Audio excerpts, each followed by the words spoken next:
मुलुक महाराष्ट्र या बुलेटिनची सुरुवात करूयात। विधानसभेतल्या देवेंद्र फडणवीस यांनी महाविकास आघाडी सरकारवर केलेल्या जोरदार हल्ल्याने आज देवेंद्र फडणवीस यांनी राज्य सरकारचे महाविकास आघाडीची अक्षरशः पिस काढली, वाभाडे काढले। राज्य सरकारने कोरोनाच्या काळामध्ये या राज्यात कसा भ्रष्टाचार झाला, मुंबई महानगरपालिकेमध्ये भ्रष्टाचार कसा बोकळला, कशा प्रकारे शेकडो कोटींच्या घोटाळे करण्यात आले, या सगळ्या बाबींचा आज त्यांनी सभागृहामध्ये गौप्यस्फोट केला आणि हे सगळे घोटाळे त्यांनी चव्हाट्यावर आणत राज्य सरकारला चांगलंच धारेवर धरलं। पदाधिकाऱ्यांच्या नातेवाईकांना कंत्राट देण्यात आली, पालिकेच्या अनेक योजनांमध्ये घोटाळा झाल्याचं त्यांनी सांगितलं। लोकांना औषध मिळत नाहीत, वजन पडल्याशिवाय फायली मंजूर होत नाहीत असे गंभीर आरोप त्यांनी केले। अनेक फायली अजून प्रलंबित असल्याचा आरोप सुद्धा देवेंद्र फडणवीसांनी केला। मुंबई महानगरपालिका देशात 45व्या क्रमांकावर असून नागपूर महानगरपालिकेने बीएमसीला पिछाडीवर टाकल्याचं सांगत मुंबई महानगरपालिकेच्या मध्ये एका बाजूला त्याचं कोरोनाच्या काळात कौतुक होत असताना काय नेमकी भ्रष्टाचाराची बजबज पुरी होती याचे अनेक दाखले देत देवेंद्र फडणवीस यांनी आज सत्ताधाऱ्यांचे जोरदार वाभाडे काढले।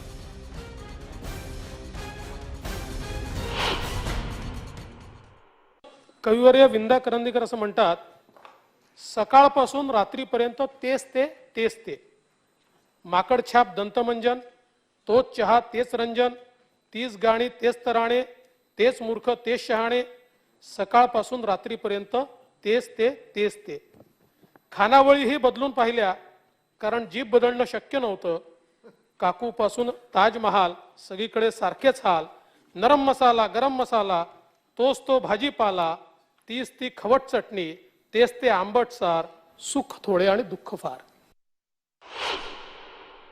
आमचा कारभार उत्तमच चाललेला आहे अशी जी भावना या सरकारला आलेली आहे, त्या संदर्भात ते असं म्हणतात, तुम चाहो तबेलों को बाजार कह दो, तुम चाहो पतझड़ों को बाहर कह दो, तुम्हारा ही राज है अभी यहां पर, तुम चाहो तो स्कूटर को कार कह दो। छुट्टी का दिन बीतने लगा यहीं पर, अपने दफ्तर को तुम घर बार कह दो, इसी पर मिलने लगी अब हर खबर, अपने मोबाइल को अखबार कह दो। तुम्हारी इस सहूलियत भरी जिंदगी में मुसीबत खड़ी करे उसे सरकार कह दो। तुम्हारी सहूलियत भरी जिंदगी में मुसीबत खड़ी करे उसे सरकार कह दो। फर्जी डिग्रियां खूब ले ली अब लोगों ने, तुम चाहो तो पढ़े लिखो को गवार कह दो। आमचे मुख्यमंत्री साहेब असं म्हणतात की प्रश्न विचारायला अक्कल थोडी लागते। आता आम्हाला माहितीच नव्हतं, आम्ही उगीच 22-25 वर्ष या सभागृहामध्ये तारांकित प्रश्न अतारांकित प्रश्न काय काय प्रश्न विचारत बसलो। आधीच हे समजलं असतं तर नसते विचारले, पण काही लोकांना संसदेमध्ये संसद रत्न पुरस्कार मिळतो अधिक प्रश्न विचारल्याबद्दल, काहींना इथे पुरस्कार मिळतो अधिक प्रश्न विचारल्याबद्दल, पण आज आम्हाला समजलं प्रश्न विचारायला काही अक्कल लागत नाही। एक आमचे प्रवक्ते साहेब म्हणतात, वाईन ही दारू नाही, मग आता ड्रंक अँड ड्राईव्ह मधनं वाईन वगळली जाणार का, हे आम्हाला गृहमंत्र्यांनी सांगितलं पाहिजे, कारण वाईन ही दारू नाही आहे, त्यामुळे वाईन पिऊन ड्रायव्हिंग केलं तर no fine, if you have wine, no wine no fine. आणि ती दारू नसल्यामुळे आता वेगवेगळ्या बैठकांमध्ये आपण वाईन सर्व करणार का। हे जे एवढे घोटाळे झाले आहेत ना, कोविड सेंटर उभारणीतला घोटाळा, त्यातल्या साहित्य खरेदीत घोटाळा, उपकरण खरेदीत घोटाळा, संचालनाच्या कंत्राटात घोटाळा, मनुष्यबळ पुरवठ्यात घोटाळा, डेड बॉडी कव्हर खरेदीत घोटाळा, face mask sanitiser face shield खरेदीत घोटाळा, पदाधिकाऱ्यांच्या कंपन्यांनाच त्याच्यामध्ये कशी कामं दिली, रेमडेसिवीर खरेदीत घोटाळा, भंगारात घोटाळा, रस्ते चर भरणीत घोटाळा, आश्रय योजना जी तुम्ही सांगितली त्याच्यामध्ये घोटाळा, पेंग्विन देखभालीत घोटाळा, ई टेंडरमध्ये घोटाळा, नाले सफाईत घोटाळा, उद्यान विकासात घोटाळा, पंपिंग स्टेशनमध्ये घोटाळा, मालमत्ता कर वसुलीमध्ये घोटाळा, KEM रुग्णालयामध्ये घोटाळा, बेस्टच्या डिजिटल तिकीट निविदात घोटाळा, विद्यार्थ्यांच्या टॅब खरेदीत घोटाळा, बदल्यांमध्ये घोटाळा. म्हणजे मुंबई मेली तरी चालेल, पण आपलं घर भरणं मात्र जोरात चाललेलं आहे.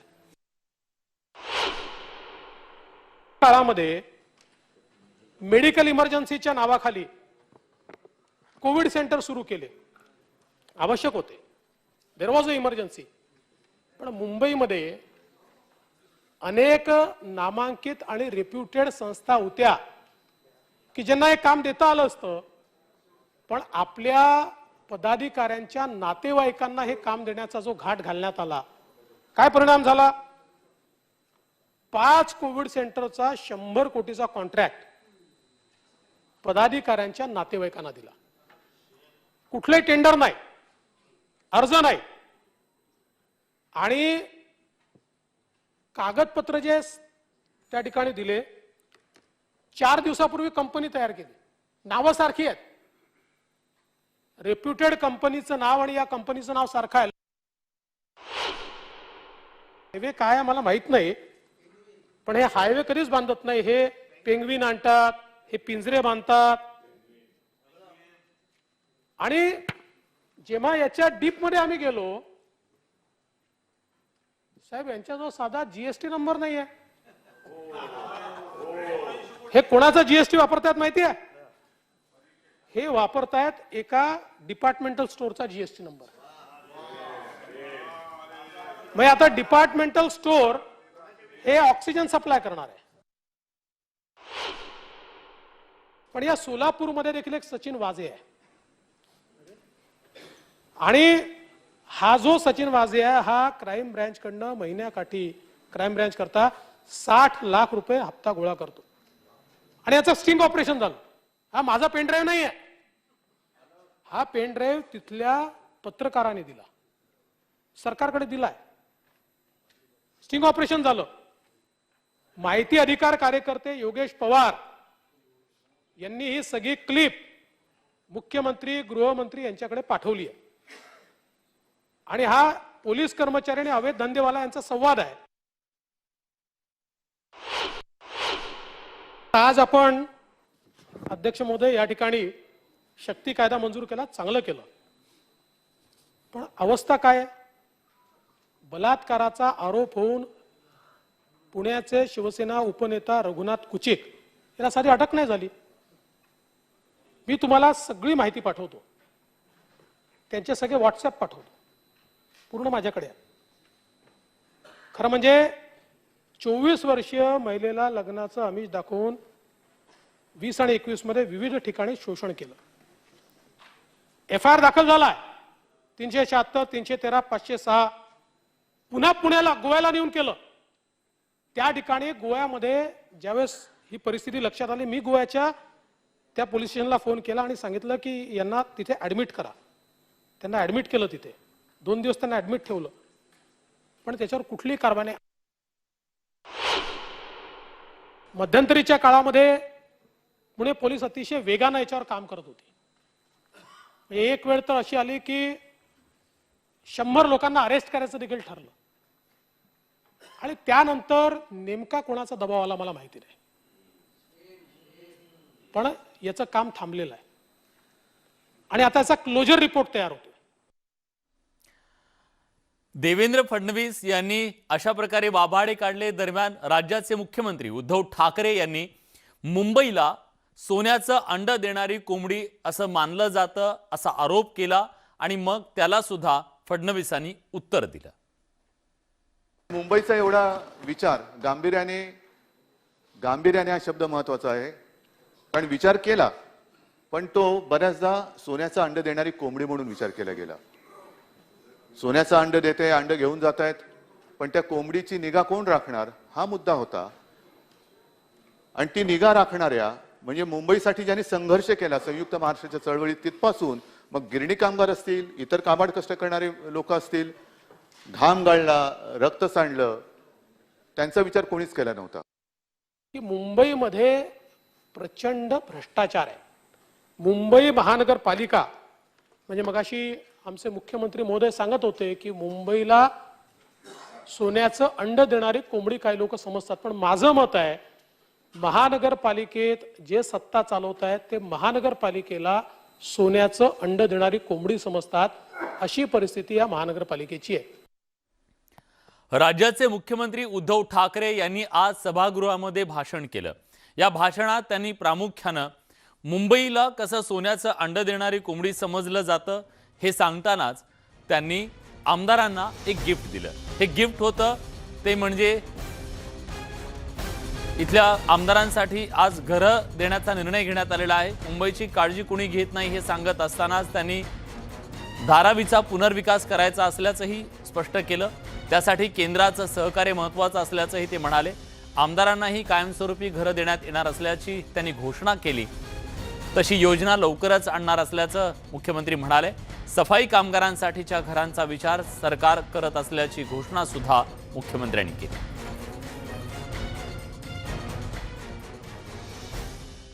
काही योजना करायच्या मनात आहेत, पण केवळ त्या आपल्या हातामध्ये नाही आहेत. उदाहरणार्थ धारावीचा पुनर्विकास. मला आठवतंय, मी अनेकदा सांगितलं असेल की ज्या वेळेला आम्ही कलानगरमध्ये राहायला आलो तेव्हा चौफेर पसरलेली खाडी होती. मग विकास झाला, मोठमोठी ऑफिसेस झाली. आज बांद्रा कुर्ला कॉम्प्लेक्स असं म्हणतात की जगातल्या सर्वात महागड्या जागांपैकी ती एक जागा आहे. आणि त्याच्या बाजूला धारावी आहे. धारावीचा विकास झाला पाहिजे, पण धारावीचा विकास अजूनही होऊ शकत नाही. याचं कारण दुर्दैवाने केंद्रासोबत जी काही आपली बोलणी सुरू आहे, रेल्वेची जी जमीन आहे त्याच्यात काही पैसे जवळपास 800 कोटी दिले गेलेले आहेत, पण अजूनही मी स्वतःही 1-2 वेळा रेल्वे मंत्र्यांशी बोललो, ती जमीन आपल्याला हस्तांतरित होत नाहीये. लोकांचं झालं, लोकप्रतिनिधींचं काय? तर याही गोष्टीत मला सांगायला आनंद होतोय की जवळपास 300 आमदारांसाठी सुद्धा आपण घरं बांधणार आहोत, आमदारांसुद्धा आपण घरं देणार आहोत. कारण नाही म्हटलं तरी लोकप्रतिनिधींची सुद्धा सर्व पक्षीय एक चांगले संबंध असले पाहिजेत. तर त्या दृष्टीने त्यांना सुद्धा एक राज्याचा विषय मांडल्यानंतर कुठेतरी एक चांगलं घर मिळावं, तर आमदारांसुद्धा कायमस्वरूपी घरं आपण देत आहोत, त्याहीबद्दल एक आनंद होतोय. सफाई कामगार म्हणजे मुंबई साफ राहिली पाहिजे, सगळं राहिलं पाहिजे. त्यांचं आयुष्य फार वाईट असतं. म्हणजे ते जे काम करतात म्हणून आपण सुखाने राहू शकतो हे असल्यानंतर त्यांना निदान स्वतःचं घर सुद्धा देऊ शकत नाही, असं जर असेल तर आपल्याला लाज वाटली पाहिजे. म्हणून त्यांचा सुद्धा हा विचार या धोरणामध्ये केलेला आहे. आणि एकूणच मला हेच मुंबईतल्या जनतेला आणि महाराष्ट्रातल्या जनतेला सांगायचं आहे, ज्याप्रमाणे ग्रामीण भागातल्या जनतेला आपण घरं देतो आहोत, शहरात राहणाऱ्या आणि कष्ट करणाऱ्या लोकांना सुद्धा आपण घरं देतो आहोत. यानंतर बातमी आहे न्यूज 18 लोकमतच्या दणक्याची. न्यूज 18 लोकमतनं अहमदनगरमधल्या भ्रष्टाचाराची बातमी दाखवली होती आणि वन विभागातील भ्रष्टाचार न्यूज 18 लोकमतनं उघडकीस आणला. त्याची दखल थेट विधानसभेत आज घेण्यात आली. पारनेरचे आमदार निलेश लंके यांनी नगरमधल्या वन विभागातल्या भ्रष्टाचाराच्या बद्दलचा प्रश्न विधानसभेत लक्षवेधीच्या माध्यमातून मांडला. त्यानंतर वनमंत्र्यांनी त्याची दखल घेऊन पुढील 8 दिवसात चौकशी करून कारवाई करण्याचे आदेश दिले.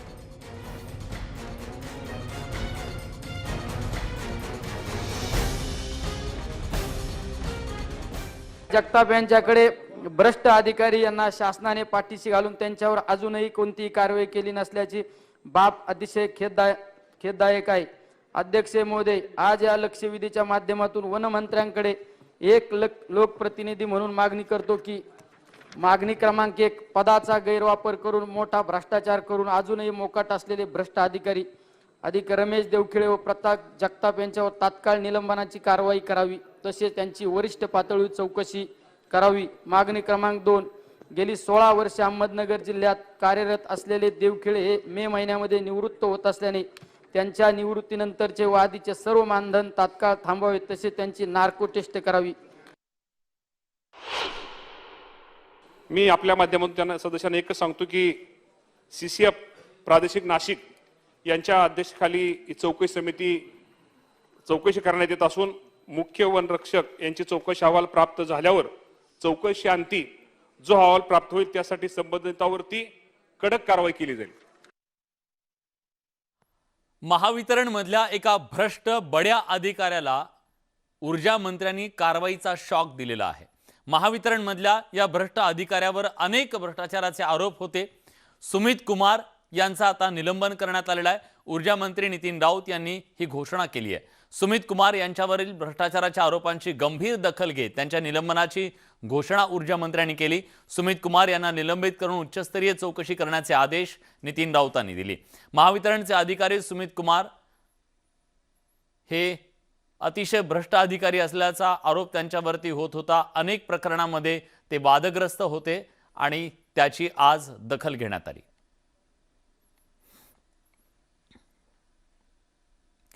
मुंबईचे माजी पोलीस आयुक्त परमबीर सिंग यांना आज एक प्रकारे दिलासा आणि राज्य सरकारला मोठा झटका मिळाला, तो सुप्रीम कोर्टातून. सुप्रीम कोर्टानं आता त्यांच्यावरचे जे वेगवेगळे खटले होते, ज्या वेगवेगळ्या केसेस होत्या, त्या सगळ्या आता सुप्रीम कोर्टानं राज्य सरकारला झटका देत त्या CBI कडे देण्याचे आदेश दिलेले आहेत. परमबीर सिंग यांनी सुप्रीम कोर्टात केलेल्या याचिकेप्रमाणे त्यांना कारवाईपासून संरक्षण मिळालं होतं. त्याचबरोबर त्यांनी आपल्यावरील सर्व प्रकरणांचा तपास CBI कडे सोपवला जावा अशी मागणी सुप्रीम कोर्टाकडे केली होती. त्यानुसार आता सुप्रीम कोर्टानं परमबीर सिंग यांच्यावरच्या सगळ्या प्रकरणांचा तपास CBI कडे देण्याचे आदेश दिले. महाराष्ट्र सरकारकडून सिंग यांच्यावर दाखल करण्यात आलेल्या सगळ्या गुन्ह्यांचा तपास मुंबई पोलीस आणि CID कडून सुरू होता. मात्र आता राज्य सरकारला हा मोठा झटका मानला जातोय, कारण या सर्व प्रकरणांचा तपास आता CBI कडे वर्ग करण्यात येईल. त्यामुळे CBI कडून या सर्व प्रकरणांचा तपास कसा केला जातो याकडे सगळ्यांचं लक्ष असेल. परंतु राज्याच्या गृह विभागाचा राज्यमंत्री म्हणून मी या ठिकाणी सांगेन की राज्याची पोलीस यंत्रणा व्यवस्थितपणाने ह्या सगळ्या गुन्ह्यांचा तपास करत असताना शेवटी सर्वोच्च न्यायालयाचा निकाल आहे, आम्हाला न्यायालयाचा आदर आहे, न्यायालयाच्या निकालाचा आम्ही आदर करतोच आहे. परंतु अशा पद्धतीनं हा 1 नाही 2 नाही 3 5 गुन्हे हे या संदर्भातले आहेत आणि ते सगळेच्या सगळे हे केंद्रीय यंत्रणाकडे देणं हे थोडंसं आम्हाला आश्चर्यकारक वाटतंय. कारण महाविकास आघाडी सरकारचं हे वैशिष्ट्यच राहिलेलं आहे की ते कायदा न पाळता हे कायद्याचं राज्य हे त्यांच्या लक्षात येत नाही आणि त्यामुळे बेकायदेशीर निर्णय ते घेतात. मग अगदी ऍक्टिंग DGचं काम नेमणूक असो किंवा अनिल देशमुखांच्या भ्रष्टाचाराच्या बाबतीतली याचिका असो, आणि त्यामुळे महाविकास आघाडी सरकार बेकायदेशीर काम करतं आणि म्हणून प्रत्येक वेळेला न्यायालयात ते तोंडावर पडतात. हे त्यांनी लक्षात घ्यावं, एवढंच माझं त्यांना सांगतो. मुख्यमंत्र्यांचे मेहुणे श्रीधर पाटणकर यांना ईडीनं 24 तासात दुसरा धक्का दिलाय. आता त्यांचे आधी 11 फ्लॅट ईडीनं जप्त केलेले होते.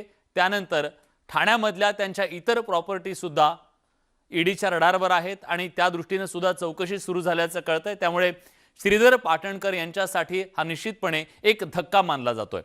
त्यांच्या ज्या मालमत्ता ठाण्यामधल्या 5 पाखाडीमधल्या आहेत त्या सुद्धा ईडीच्या रडारवर आलेल्या आहेत. त्यामुळे त्याची सुद्धा चौकशी होणार आहे आणि त्या दृष्टीने सुद्धा ईडीनं तपास पथकं नेमली आहेत.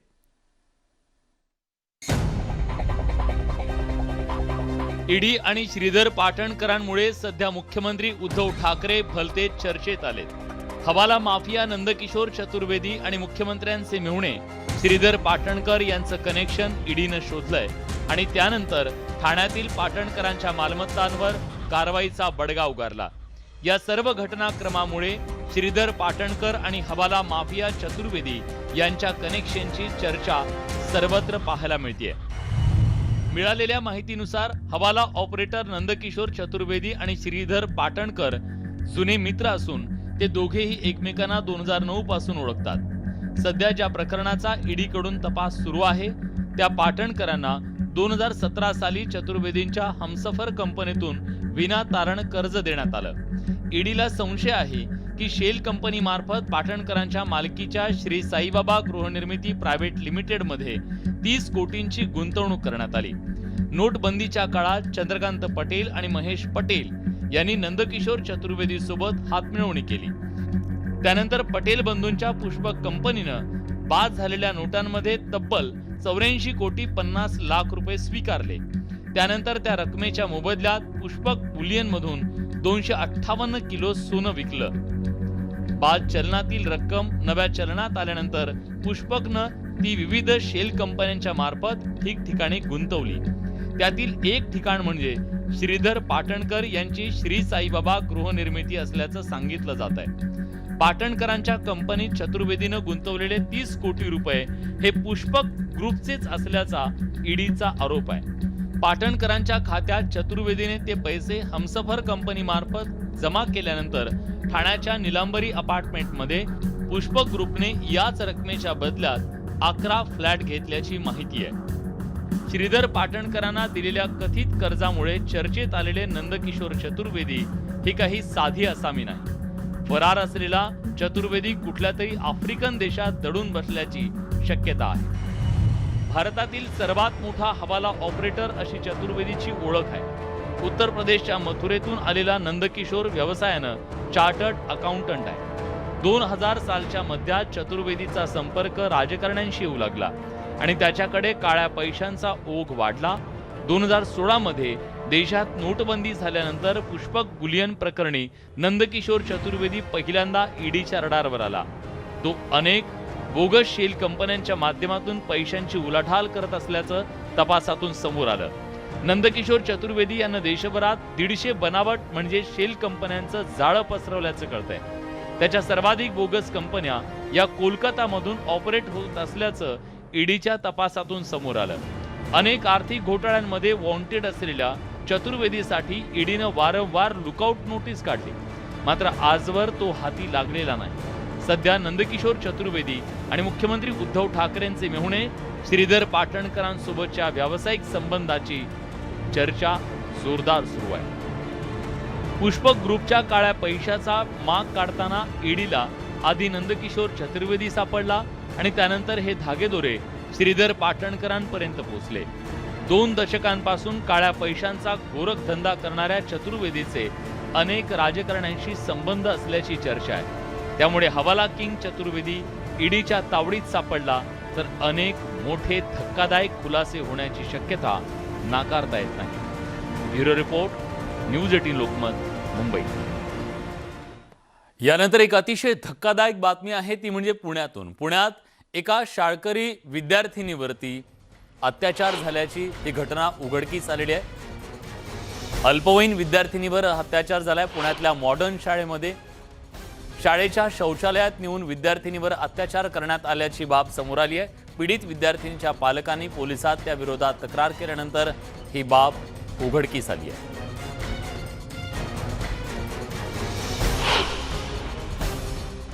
शाळकरी मुलगी आहे आणि छोटी आहे, 6वीतली मुलगी आहे, म्हणून आपण गांभीर्य घेतलं त्याचं खूप, आणि त्यानुसार आपण कायद्याच्या प्रचलित कायद्यानुसार त्याला 376 हे सेक्शन लावलेलं आहे। आणि जी मुलगी आहे ती एकदम व्यवस्थित आहे, सध्या उपचार घेत आहे। कदाचित तिला आता दुपारी सोडतीलही आणि त्याप्रमाणे आम्ही आणखीन कारवाई करून। कालची पण घटना जर बघितली पुण्यामधली तर ह्या घटना खूप गंभीर आहेत आणि त्या संदर्भामध्ये येणाऱ्या काळामध्ये शालेय शिक्षण विभागाच्या माध्यमातून मी सभागृहाला सांगू इच्छिते, नक्की एक धोरण आणलं जाईल ज्याच्या माध्यमातून मुलींसाठी सुरक्षित आणि त्या ठिकाणी जे आहे ते हेल्दी वातावरण राहील या दृष्टिकोनातून प्रयत्न केला जाईल। ब्रेक नंतर तुमचं पुन्हा एकदा स्वागत। तुम्ही पाहताय न्यूज 18 लोकमतवर मुलुख महाराष्ट्र आणि यानंतर बातमी आहे IPL वर दहशतवादी संकट असल्याचं, दहशतवादी हल्ल्याचं संकट असल्याची बातमी आलेली होती, पण ही अफवा असल्याचं आता समोर येतं। दहशतवाद्यांनी मुंबईतल्या काही स्टेडियमची पाहणी केल्याची सुद्धा माहिती समोर आली होती। त्यानंतर पोलिसांनी तात्काळ माहिती घेतली, पण दहशतवादी हल्ल्याचं सावट असल्याची अफवा असल्याचं गृहमंत्रालयाकडून स्पष्टीकरण देण्यात आलं। वानखेडे स्टेडियमची रेकी झाल्याची नसल्याचे सुद्धा गृहमंत्रालयाकडून स्पष्ट करण्यात आले।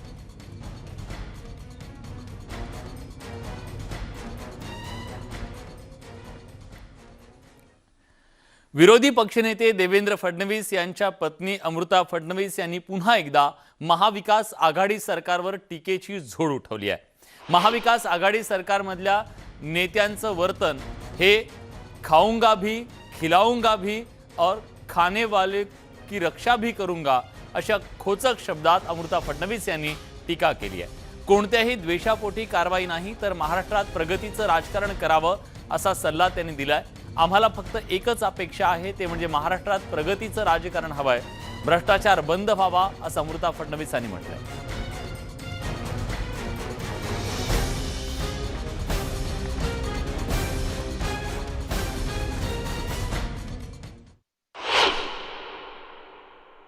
मला वाटतं जी सिच्युएशन आहे आज महाराष्ट्रात ती आहे, मैं खाऊंगा भी, खिलाऊंगा भी, खाने वाले की रक्षा भी करूंगा. जे हे चालू आहे हे बंद व्हायला पाहिजे. महाराष्ट्रात आम्ही सगळे जे लोक आहोत, आम्हाला फक्त एक अपेक्षा आहे की प्रगतीचं राजकारण व्हावं, करप्शन, भ्रष्टाचार बंद व्हावा. तर हे जे आपला विचार आहे आजकाल महाराष्ट्रात नेत्यांचा की खाऊंगा भी, खिलाऊंगा भी, खाने भी दूंगा, खाने वालों की रक्षा भी करूंगा, हे बंद व्हायला पाहिजे. बाकी तुम्ही खाण्यात काही खा किंवा नको खाओ, त्याने काही होत नाही. यानंतर बातमी आहे दिशा सालियान प्रकरणातली. दिशा सालियान मृत्यू प्रकरणी तिची बदनामी सुरू आहे आणि ती बदनामी थांबवावी अशी मागणी दिशा सालियानच्या कुटुंबियांनी केलेली आहे. देशाचे पंतप्रधान, राष्ट्रपती, राज्यपाल या सगळ्यांकडे, पंतप्रधानांकडे त्यांनी ही विनंती केलेली आहे. दिशा सालियानच्या आईवडिलांनी दिशाची बदनामी थांबवण्याची विनंती केली आहे. पंतप्रधानांना त्यांनी पत्र सुद्धा लिहिलंय, राष्ट्रपतींनाही त्यांनी पत्र लिहिलंय.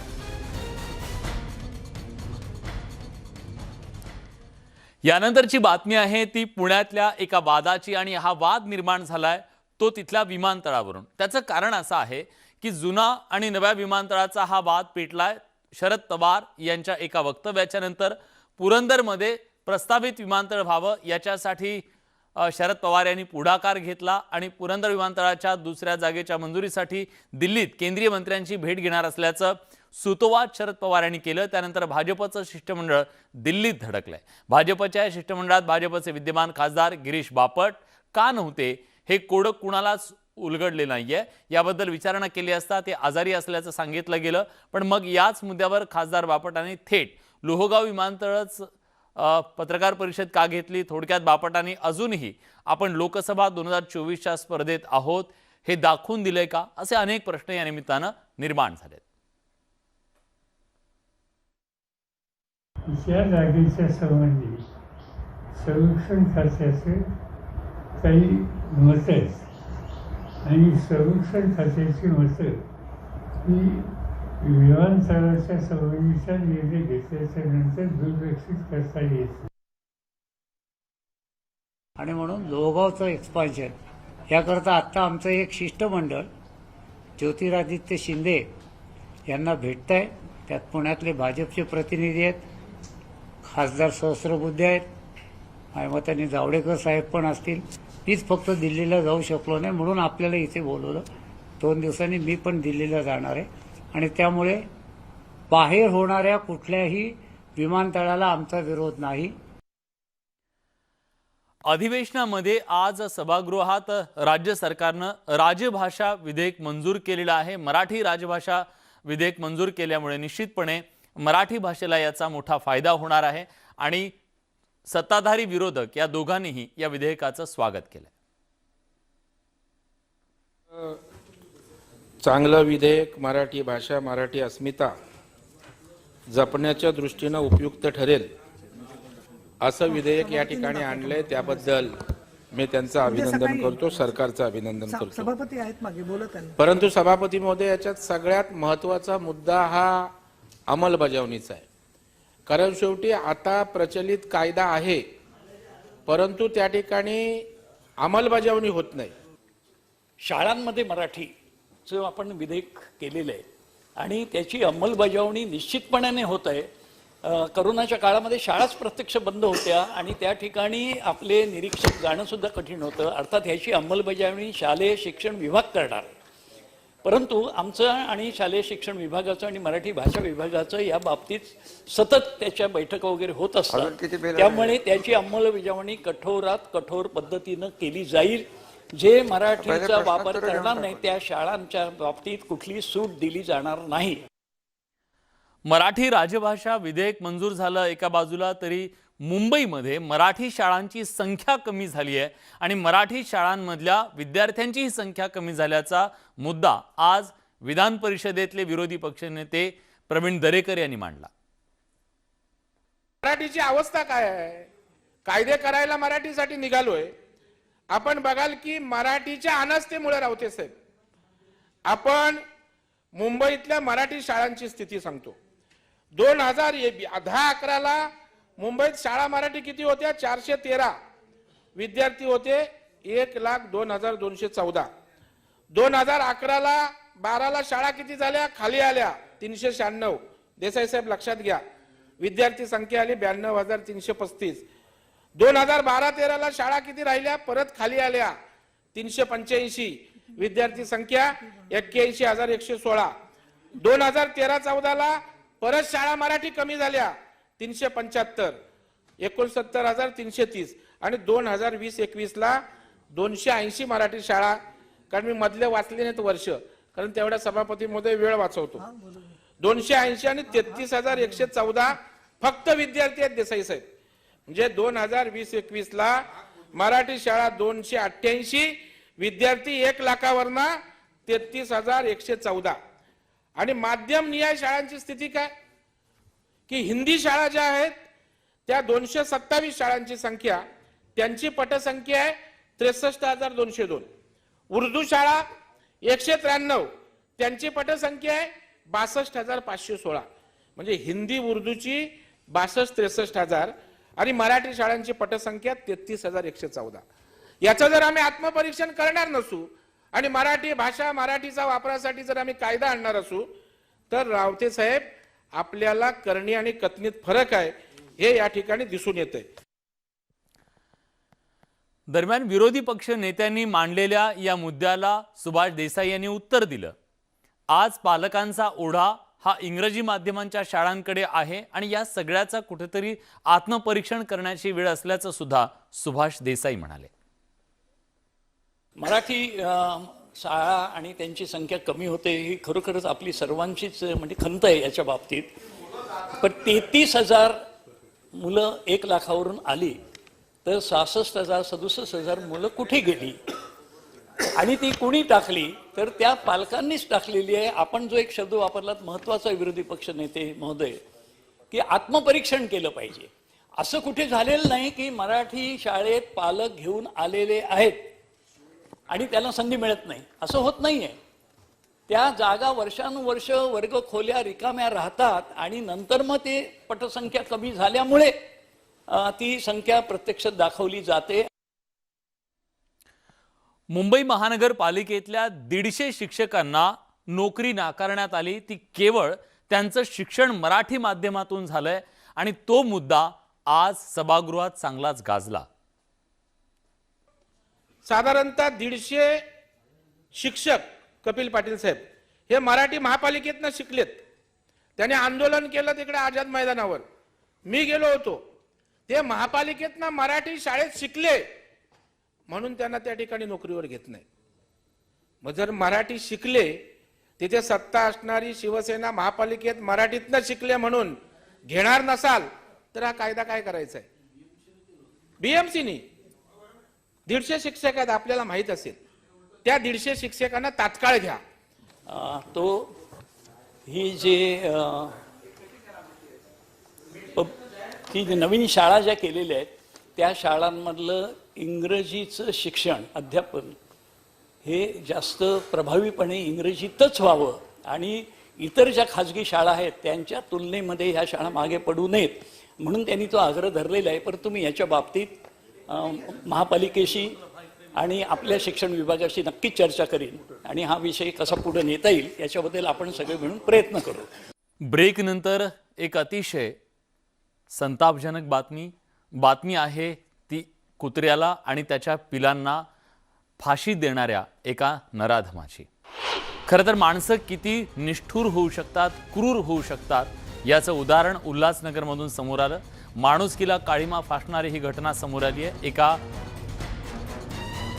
कुत्री आणि त्याच्या पिलाला फाशी देऊन ठार मारण्यात आलंय. कुत्र्यांना फाशी देऊन ठार केल्याचा व्हिडिओ समोर आलाय. कुत्र्यांच्या गळ्याभोवती कापडाचा फास ओढवण्यात आला आणि फाशी देऊन निर्दयीपणे कुत्र्यांना ठार मारण्यात आलं. या प्रकरणी प्राणीमित्रांनी पोलीस स्टेशनमध्ये गुन्हा दाखल केला. पोलिसांनी अज्ञात व्यक्तीविरोधात गुन्हा दाखल करून तपास सुरू केलाय.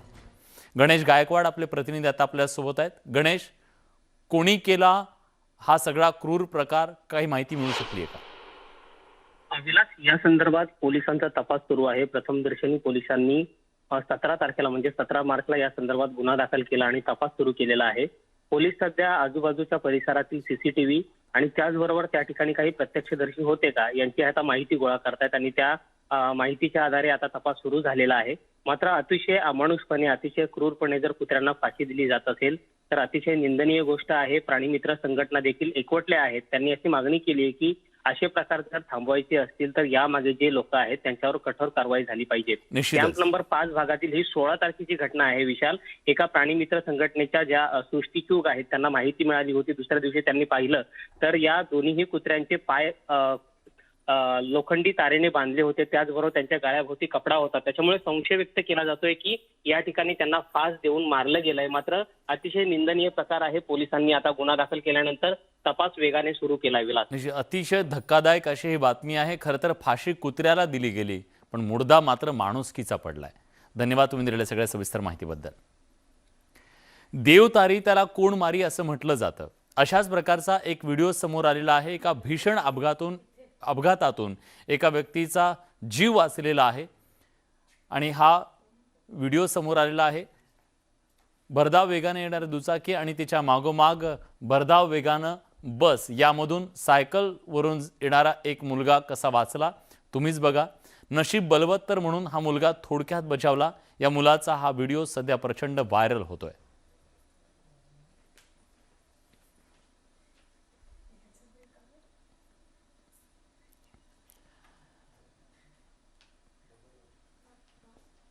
याच सगळ्या महत्त्वाच्या घडामोडींसोबत मुलुक महाराष्ट्र या बुलेटिनमध्ये आपण इथेच थांबतोय. ताज्या घडामोडींसाठी बघत रहा न्यूज 18 लोकमत.